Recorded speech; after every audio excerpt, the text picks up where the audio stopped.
Okay, so trying to trying to stream to many different locations and learning how to do this tech. So here we go. Hi everybody, and it is late.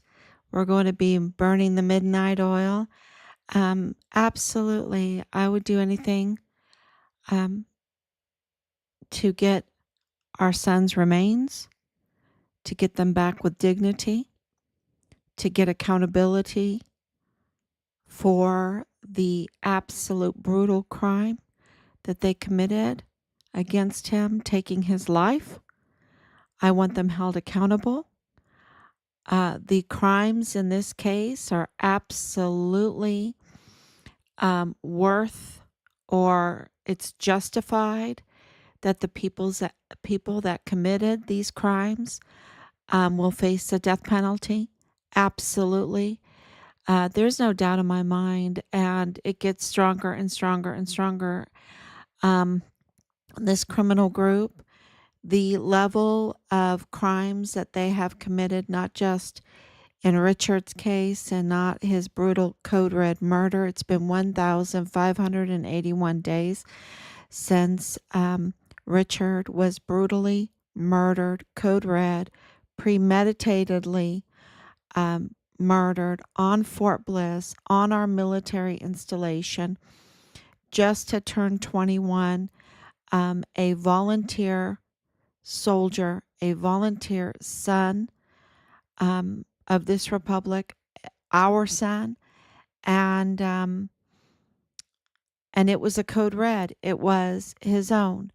And why? Because he saw something, he said something. There was criminal trafficking going on. There was abuse of power by the leadership. There was fraud. There was uh, security breaches everywhere. The SOPs, standard operating procedures, in the barracks were not being followed. The barracks were flush with weapons. Richard knew uh, information, had information about the Walmart mass shooting. His platoon leader, Dallas Hart, absolutely connected to the Walmart mass shooting. I'm not just saying that. He's connected through his family. He's connected through Rosa Maria Valdez Garcia, through Danae Katzen, this criminal group that is absolutely part of the Walmart mass shooting. And there was a lot of crimes being committed, and it's all coming out. And through this investigation, let me make sure that I'm on Facebook too. Thank you so much for. We are. I can see everybody now. Thank you, Anicia, for coming on all the time and offering your prayers and your love. And I have, yeah, those feelings coming all the time. And it is amazing with this breaking news that I have for you today, why we're coming on so late. The shaking in the El Paso Criminal Law Magistrate Court is just getting started. It's just getting started. We have it confirmed that lawsuits have already been filed and are continuing every day to be filed because the judges are imposters. The judges that serve there have been committing crimes because they have been wearing the robe, putting the gavel in their hand and acting like judges when they're not. They have no authority under the law to be judges on that court. That is a very powerful court. Ever since 2015, it has been given full jurisdiction, countywide jurisdiction. Because of that, under Texas Constitution, Article 5, Section 30, those judges are required to be elected. And you can go to the Texas Law Code 54.732. If you put that in Google, 54.732, what will you find? You'll find the El Paso Criminal Law Magistrate Court. And this is because there is a huge, huge shaking. And how did this happen? How did this shaking happen? It was because we discovered a picture of our son that was floating around on social media, and it was an illegal picture. And that picture had evidence on it that identified the jail, the magistrate jail office. That's where it came from. That a computer was breached in that office. Somebody allowed access to the jail computer and brought up the picture and took a picture of it right there, and then put it on social media. And we inquired about that. We absolutely, we're a Gold Star family. Our son, a volunteer soldier, a whistleblower, he's dead. He's dead. It's been officially declared he's dead. And so when we inquire um, for answers, you would expect a little bit of humanity, right? You would expect a little bit of manners, and um, clearly there were abnormal behaviors, irregularities, and with that, Lee's Team 5 Richard Halliday says something is not right here. It stinks. This is very stinky, stinky business going on here, and we need to look into it. And so Team 5 Richard Halliday looked into it. We have very smart people, and it was absolutely discovered that this is a county-wide jurisdiction, and therefore the judges that sit on this court with this much power have to be elected. They have to be elected. Look up Texas Constitution, Article 5, Section 30. And I hope yeah, I'm right. And you will see they have to be elected. And this is I'm gonna have all that framed up. Maybe I'll get a wallpaper made out of it, because it's so important to our son's case, because of the fraud perpetrated upon El Pasoans since 2015, and that Veronica Escobar approved the payment for this, that Judge Samaniago has approved the payment for this fraud, and that the public defender, that was interesting too. Something very, very stinky is coming out of the public defender. Here we are trying to be very nice and notify everybody of this crime that's going on, and they don't want to. They're not really appreciative of it. And it's important because DA Montoya is coming out of the public defender's office. He has the obligation to bring this up. It's there. It's on the internet now.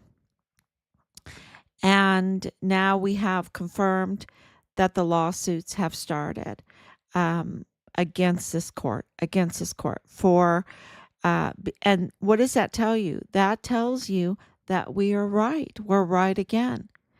That violations have been committed, that this court is acting without authority, um, by having unelected judges sit on this court, um, that they are absolutely imposters at this point, and Team Fine Richard Halliday, say Richard Halliday's name. You can thank Team Fine Richard Halliday, and I hope, and not that we want thanks, we want our son's remains. We want a light shined on Richard's case because we have evidence that confirms that the government, the United States government, possesses our son's partial remains, at least his partial remains. And we want them. And we want them back with dignity. And we want accountability for what was done to our son, the taking of his life, and the cover up. And that needs to be done for the sake of our country, for the sake of El Paso, for the sake of our military, for the sake of our young people that are thinking about joining, that have joined. There needs to be a loud message that obligations must be fulfilled, that oaths must be taken seriously, that crime within the ranks is not tolerated. A code red against a soldier is not tolerated. Criminal trafficking, crimes against children is not tolerated. And the fraud in our judicial system is not tolerated. The fraud in our elections, because what is happening here is a denial of our rights to election. Okay, so in this case, it's El Paso County. They absolutely have been denied their rights to elect these judges to this very powerful court. And so that cannot be tolerated. We have this beautiful Texas Constitution that gives the rights to the people so that tyranny cannot exist. That, we have a republic if we can keep it, right? A republic if we can keep it. A democratic republic if we can keep it. And so the rights to election is very, very important. I believe election is like a sacrament, just like the laying on of hands, ordination. We call it ordination in church, where you lay hands on those that, to the priesthood. And I believe that when you are a judge, you are a minister, right? You are a minister of the law. You are a minister of keeping freedom and civil rights and humanity. Everything that Judge Medrano has shown that does not have those qualities. He does not have those qualities. Look at what he has done in the Walmart mass shooting case. Look at what he has done to the families of the victims. These backroom deals to keep this case going on and on. Look at what he's done in Richard's case. Look at what he's done to Patrick Crucius. Look at what he's done to with the gag order, with messing with the election of a duly elected district attorney, Yvonne Rosales. She's broken. Clearly, she's broken, because she could absolutely assert her rights right now and get 2 years of pay. 2 years of pay, a lot of money. A lot of money. And she would also get her name back. She would get a legacy back. She would be like a Joan of Arc, right? Coming back. She'd be like a Joan of Arc. Um, and clearly, she has been very broken. I hope that she doesn't let foolish personal things stop her opportunity that's closing very, very quickly to regain her name back. Everything that was given to her, right? The election was a gift to her from the people. They voted for her. And to honor that, to embrace that legacy, that gift, it's a gift. Um, yeah. And so that the this criminal group can be absolutely vile and vulgar. I've been on the end of it. I've been on the end years, I guess years. We've been targeted for years, right? And it is really, really difficult. That's where we're very grateful for our faith. And I hope that she um, looks to her faith to get her through this hard time. Um, but it is just good news after good news after good news. And the good news is that there are lawsuits that have already been filed, more are being filed, and the civil rights of the people are going to be a very big deal to El Paso. And we're very grateful and honored that Team Fire Richard Halliday could expose this and get this news out to all of these families, because I will tell you right now that these judges, like Penny Hamilton, um, like others, and have been up to no good. They've been up to no good. And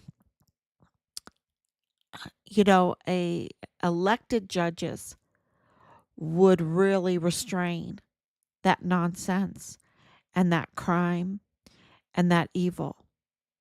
And so all of Penny Hamilton's warrants and subpoenas, and in Richard's case, there were a lot, 70. I think it was 70 the last time. Last time I heard 70. Can you believe it? They absolutely knew that he was dead. It was absolutely a cover up. They absolutely lied to us. And Penny Hamilton's up to no good. And now she retired from the court. I believe she's illegally collecting a retirement from the court. And who did she go to work for? The usurper Bill Hicks and and the 30 in the district attorney's office that was bleeding help, because who wants to work for a usurper, right? Who wants to work for someone that can't even get it right when he is um, appointed during a recess, right? Appointed during a recess and can't get it right, can't even sign his anti-bribe line. Um, yeah, and I guess she does, because she's up to no good. And she absolutely attacked the people of El Paso by attacking the election of a duly elected district attorney. And of course, our open records show that there was a group that conspired together. If you don't like the word conspired, let's say schemed. They schemed together to remove and replace Yvonne Rosales illegally. They absolutely schemed to attack our key whistleblower witness in our son's case. And all that is, and we've got an amazing whistleblower witness. Um, and they schemed. They are just, they don't, you know, nothing stops them. They have no, their heart is like stone. Isn't that what God says? Their heart is like stone. There's no humanity in them. And it is just really evident in this case, when they trample on the civil rights of this country, of the people of this country. And thank God that we exposed it. And it has a lot to do with Richard's case because of the subpoenas and the warrants, because of the chain of custody when it comes to his remains. All of that has to go through a judge, a court. It has to be, um, you know, legally documented and everything. And so, this is a very, very big deal. And, when it comes to the employees of these judges, um, they have to watch out. We've notified them. We do these live streams.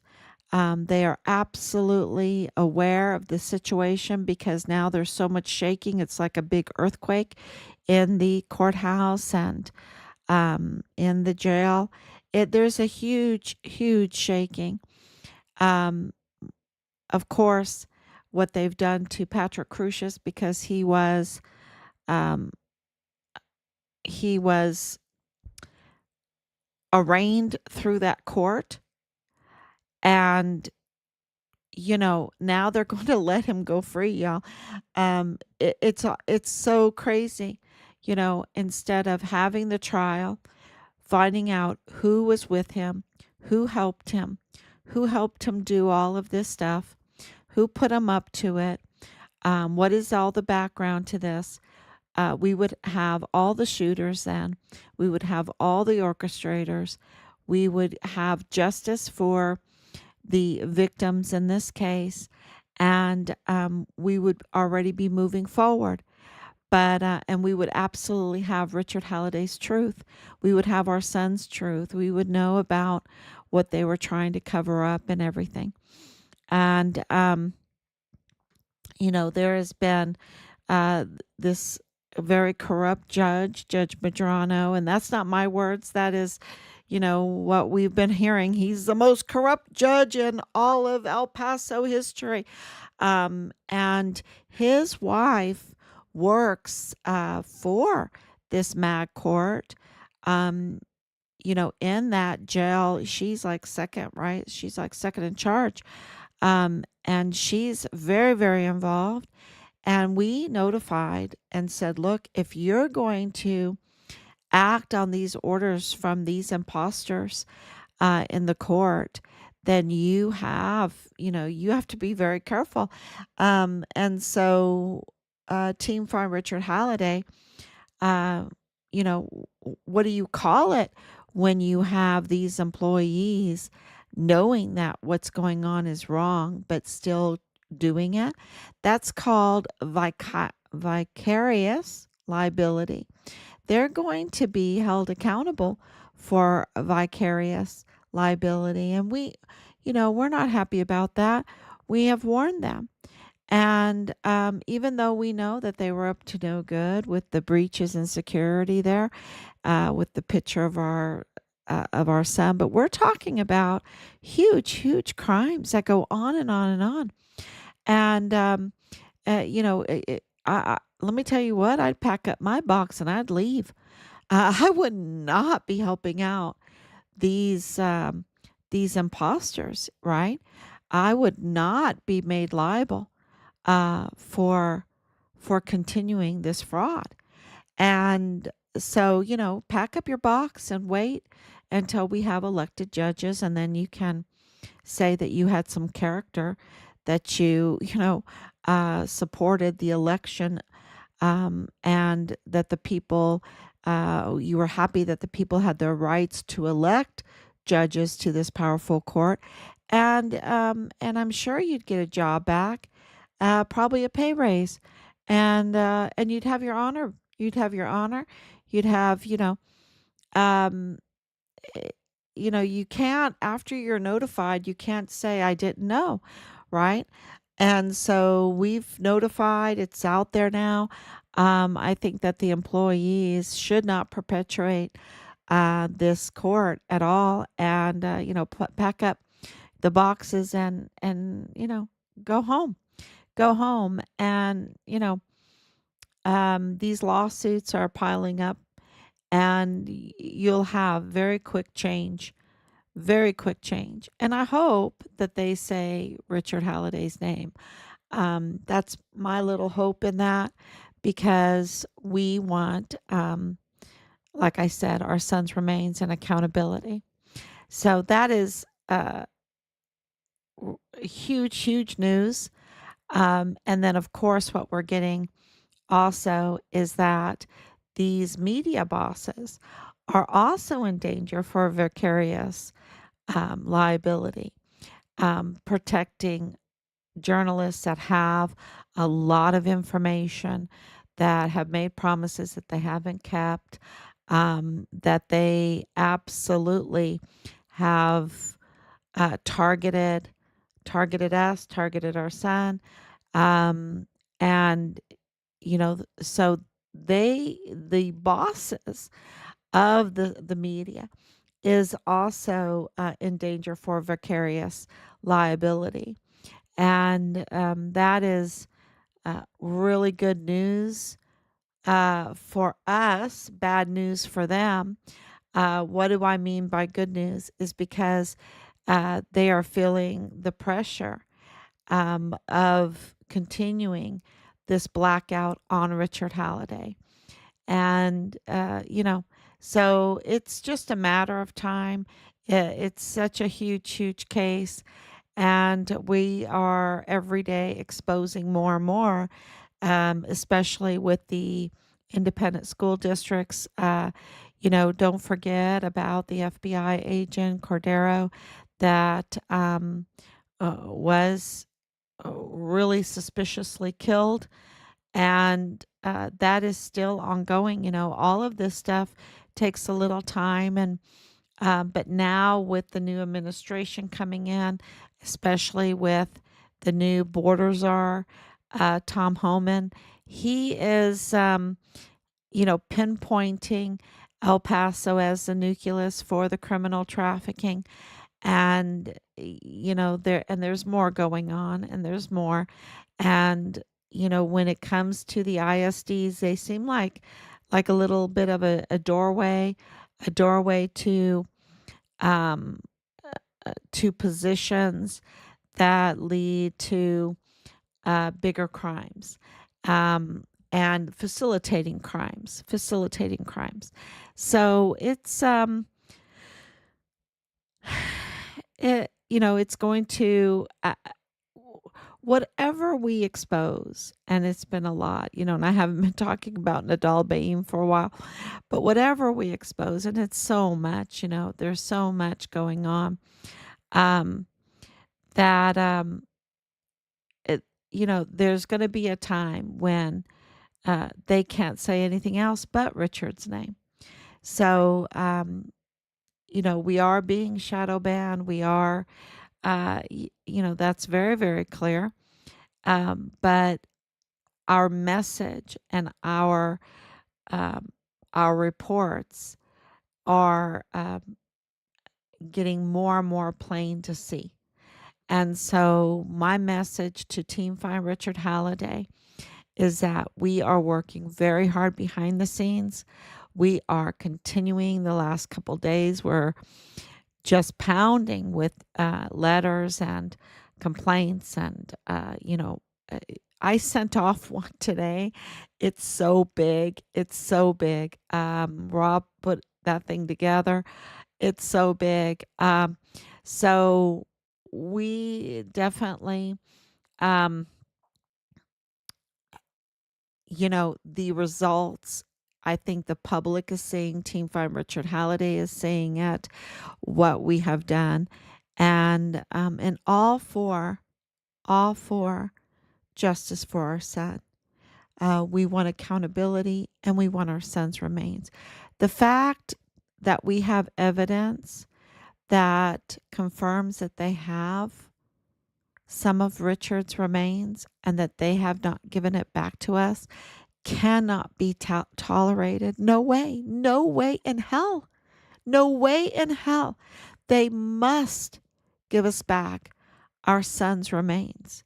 And so the exposing of all of this criminal activity, and we are praying all the time that it's going to make El Paso a better place. And I think right now with the court, just with these judges, can you imagine 5 judges? And this is a panel of judges over time of, since 2015. And so there's many judges. And we're exposing them, and we're exposing Judge Medrano. They all should lose their job. They all should lose their license, right?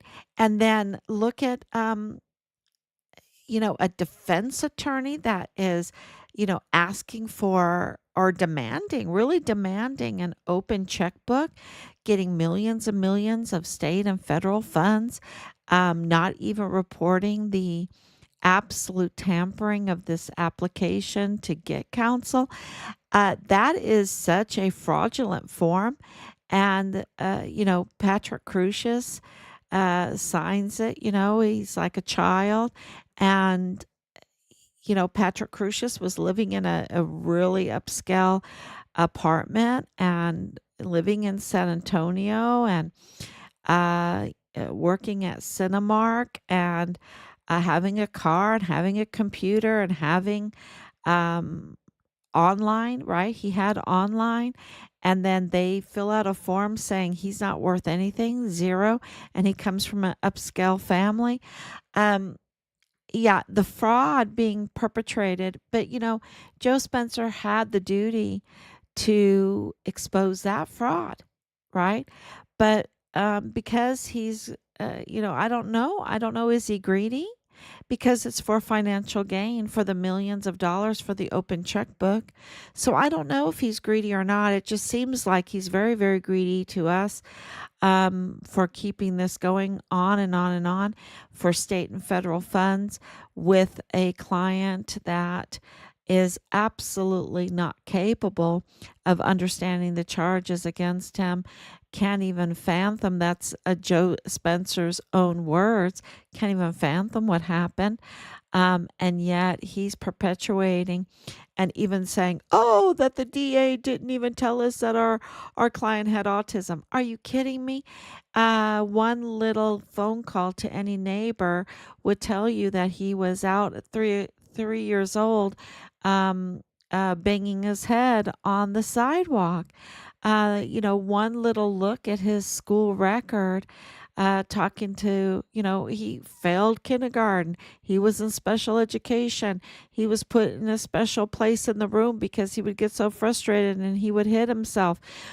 And so all of this self harm, this self harm, that Patrick Crucius was doing, and then not getting a medical team around him to analyze him, as soon as he was even arrested, that needed to be in the works, right?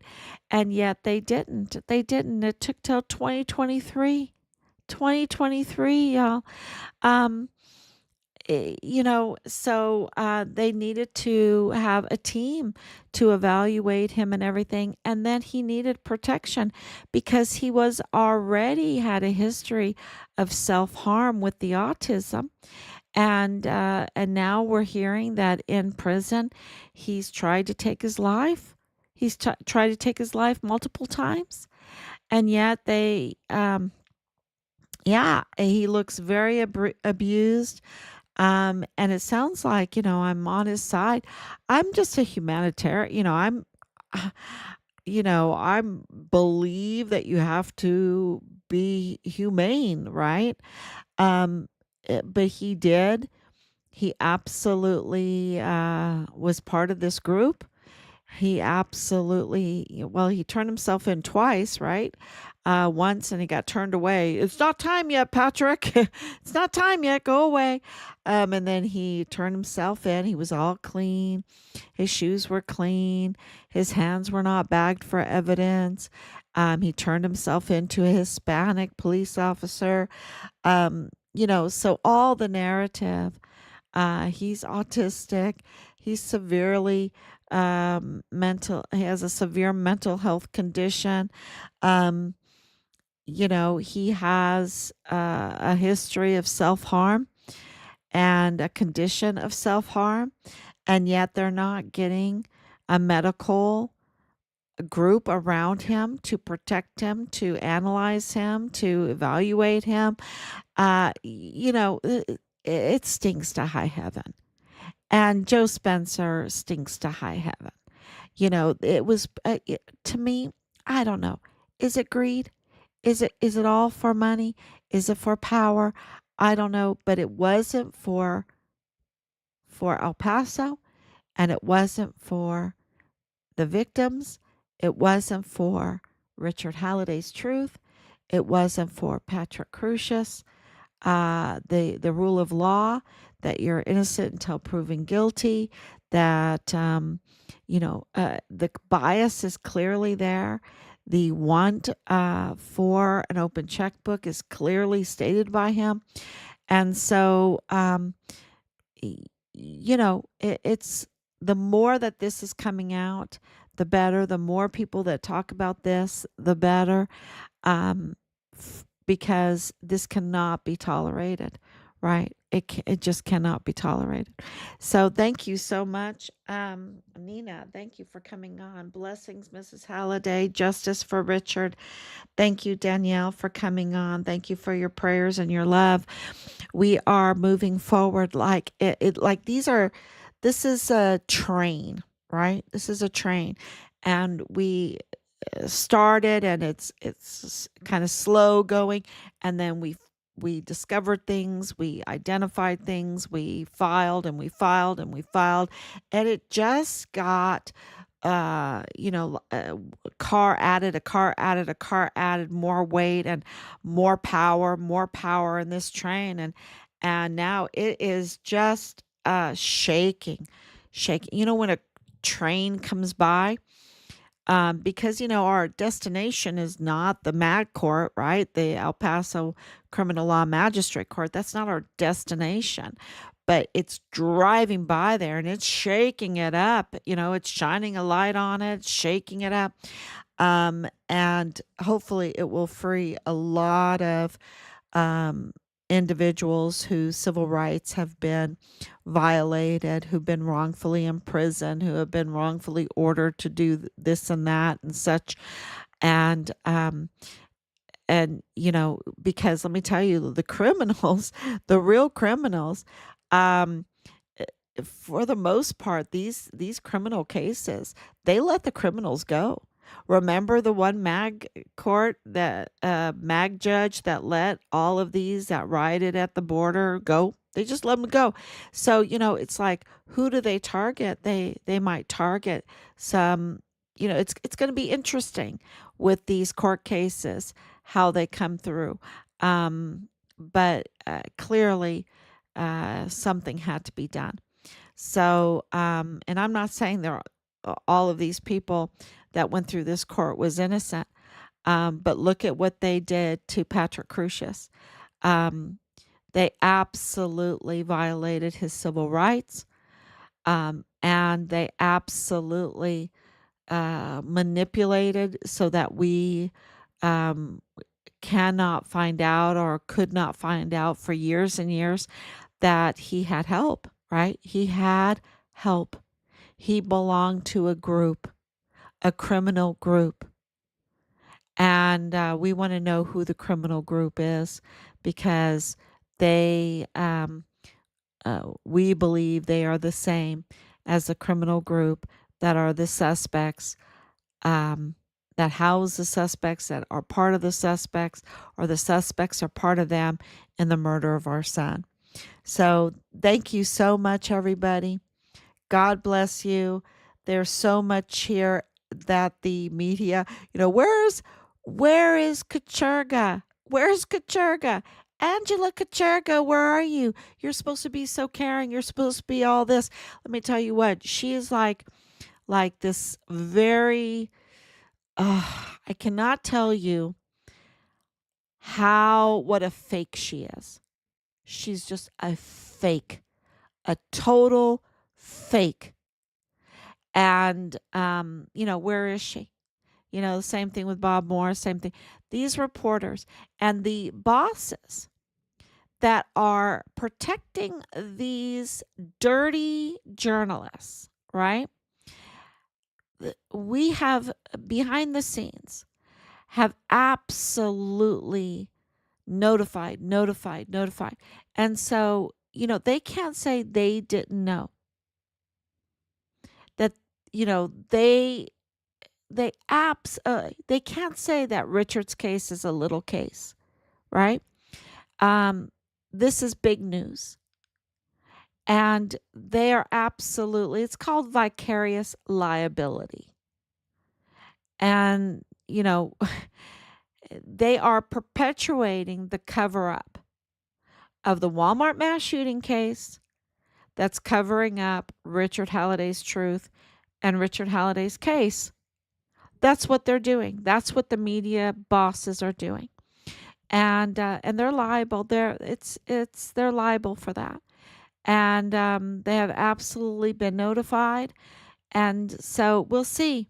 We'll see what happens, because things are really getting seismic. That's the only way I can describe it. It's just shaking like crazy. And, just keep saying your prayers. God's timing is perfect in all of this. And then we'll say, oh, yeah, no wonder God waited until this date to reveal all these things, to do all of this.